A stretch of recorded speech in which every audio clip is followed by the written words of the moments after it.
ეხლა რაც შეეხება ამ საკითხთან დაკავშირებით იუდას თემაზე რა. ირაკლი ბებუა მეკითხება, რომ რა იცით, რომ ეგრეაო იუდასთან დაკავშირებით, როდესაც გავაცხადე, რომ იუდას არ მოუკლავს ქრისტე და იუდას არ გაუჩია ქრისტეს და იუდას ბრალი საერთოდ არ არის ქრისტეს სიკვდილი რა. ეხლა ამ საკითხთან დაკავშირებით წამოიჭრა დისკუსია, რომელიც სვავს ესეთ კითხვას, დღევანდელ ცხოვრებაზე კი არა, მაშინდელ შემთხვევაზე ვკითხულობ, რა იცი, რომ იუდას არ აქვს ის ბრალი, რაც ცნობილია გაცემის. ირაკლის მინდა უპასუხო და იმ ხალხს, ვინც ფიქრობს, რომ იუდას ბრალი არის ქრისტეს ჯვარცმა რა. ეხლა წარმოვიდგინე ირაკლი, არსებობს ესეთი წინამძღვარი კაიაფა და ანა, რომელიც დიდებით და პატივისცემით სარგებლობენ თავისი მრევლის მიერ. საზოგადოებისგან დაფასებული ხალხია და მას უჯერებს ხალხი და მოკლედ მის ქადაგებებს ითვალისწინებს, აი როგორც დღეს მაგალითად არის შიო და ადრე იყო ილია. ხო და გამოჩნდა ერთი პირი, იესო ქრისტეს მსგავსი, თუ დღევანდელ დღეობაში გინდა რომ გადმოგიტანო მაგალითად იესო ქრისტეს მსგავსი მაგალითად თამარი და ბევრს ყვირის და ბევრს ამხელს. აბსოლუტურად უნგრევს სრულიად სისტემას, რომელიც აწყობილი აქვთ ტყუილებზე და ჭორებზე და გამომყენებლობითობაზე და მათ კარგად იციან მისი სახეც, მისი გარეგნობაც, უბრალოდ იუდას შეუგზავნეს მათ იესოს იმისათვის, რომ შიდა ფენაში რას ლაპარაკობდა, იესო ის გაეგოთ, ანუ ჯგუფში რას ლაპარაკობდა თავიანთ მოწაფეებში, ეს აინტერესებდათ გაეგოთ, რადგან მაშინ არ იყო მოსასმენი აპარატები იმ პერიოდში, რა და დღეს ეხლა არავინ არ სჭირდებათ, რომ შემომიგზავნონ, აგერ დამიდებენ იქ მოსასმენ აპარატს, ან გარეთ დაამონტაჟებენ შუქთან, ჩემთან აქ გარეთ და იქ მოისმენო ყველაფერს რას ლაპარაკობთ სახლში, როდის გავაპრუწუნებ, როდის რას ვაკეთებ, ყველაფერი იციან. ხო და მაშინ რო არ იყო ეგ შესაძლებლობა, ჩემო კარგო, ამიტომ იუდა შეუგზავნეს, რომ ყველაფერი სიტყვით გადმოეცა ამ იუდეველებისთვის, უпростоრად იუდეველებისთვის კი არა, ამ რაბებისთვის, თუ რას ლაპარაკობს ქრისტე პირადში, თავის ჯგუფში და ასე შემდეგ. არის თუ არა ის საშიში, გეგმავს თუ არა ის გადატრიალებას და ასე შემდეგ. ერთი სიტყვით იუდა ყველაზე გონიერი პირი, რომელმაც წერა-კითხვა იცოდა, რომელიც იწერდა იმ სიტყვებს, რასაც ქრისტე ამბობდა, რომელიც ზუსტად იმახსოვრებდა ქრისტეს სიტყვებს, რას ლაპარაკობდა, იუდა გადასცემდა ამ ინფორმაციებს ებრაელ მღვდლებს, რაც ქრისტესთვის იყო ძალიან მისაღები, იმიტომ რომ ზუსტად მაგისთვის დაიდოვა ქრისტემ იუდა ჯგუფში, რომ ეს უნდა მომხდარიყო, იმ რაბებს უნდა გაეგოთ. თვითონ არც იკადრებდნენ იესოსთან სუპრაზე დაჯდომას, მაგას იკადრებდნენ.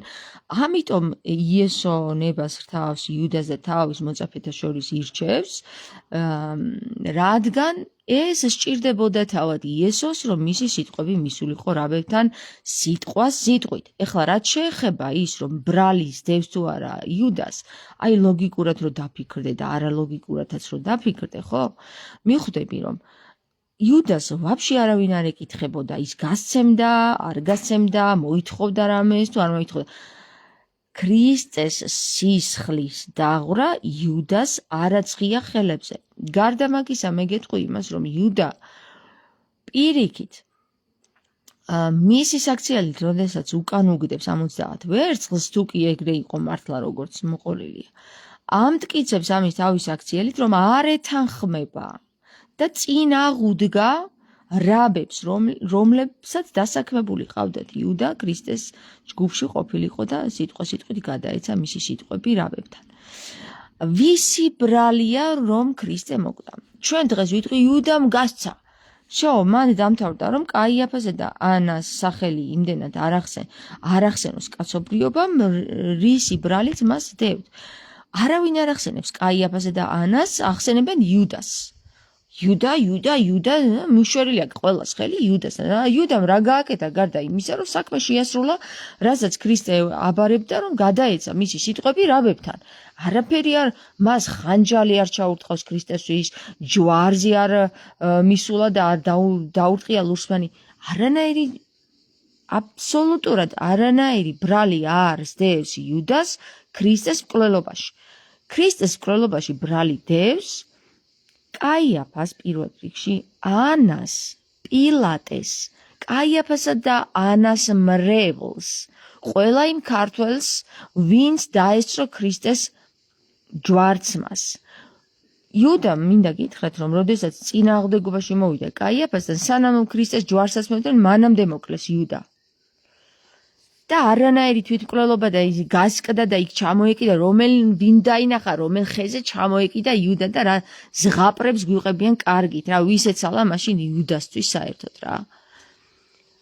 ადგნენ და იუდა პირდაპირ მოკლეს, დაახრჩეს. კაიაფამ დაახრჩო იუდა, ადგა მერე და ხეზე ჩამოკიდა. მოკლედ ერთი სიტყვით, იმიტომ დაახრჩო კაიაფამ იუდა, რომ იუდა შეეწინააღმდეგა კაიაფას და ხელითაც შეეხო. და ვინ ახსენებს დღეს, რომ კაიაფა არის მკვლელი? ყველა აქვს ხელი და პირი და უაზრო ენა მიშვერილი იუდაზე. რა შუაში იყო ვაფშე იუდა რა? ვინ ეკითხებოდა იუდას ქრისტე ჯვარს ეცმეოდა თუ არა? არავინ არ შეეკითხებოდა.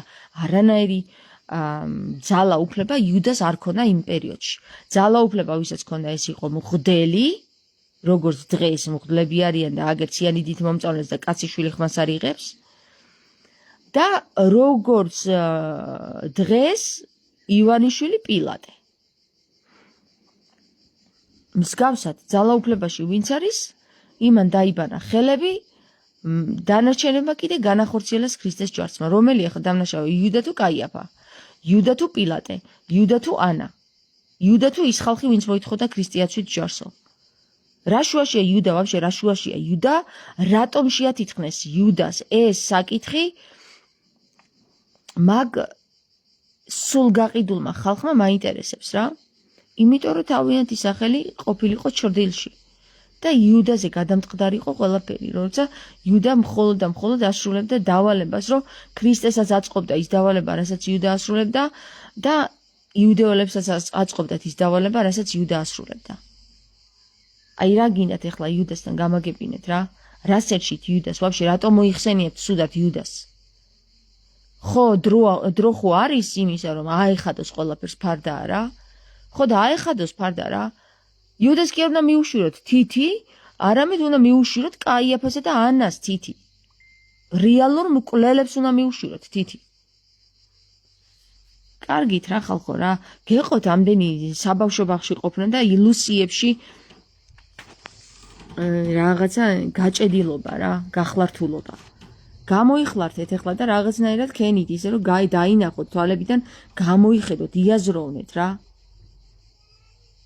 იუდა და დღემდე იუდა აკერია ყოველს პირზე საცოდავი იუდა მართლა რა. აი წარმოიდგინეთ იუდას ადგილზე თქვენი თავი. ვაფშე არაფერ შუაში არ არის, პირიქით იუდა იცავდა ქრისტეს ბოლოს. იმიტომ რომ იუდამ ბევრი რაღაცა შეისწავლა ქრისტესთან. იუდა ბოლოს ქრისტეს ეთანხმებოდა ბევრ რამეში. გაანათა გონება, იუდას გონება ქრისტემ გაანათა. და როიცოდეთ იუდა ქრისტეს გვერდზე დგა სასუფეველში, როიცოდეთ ეს.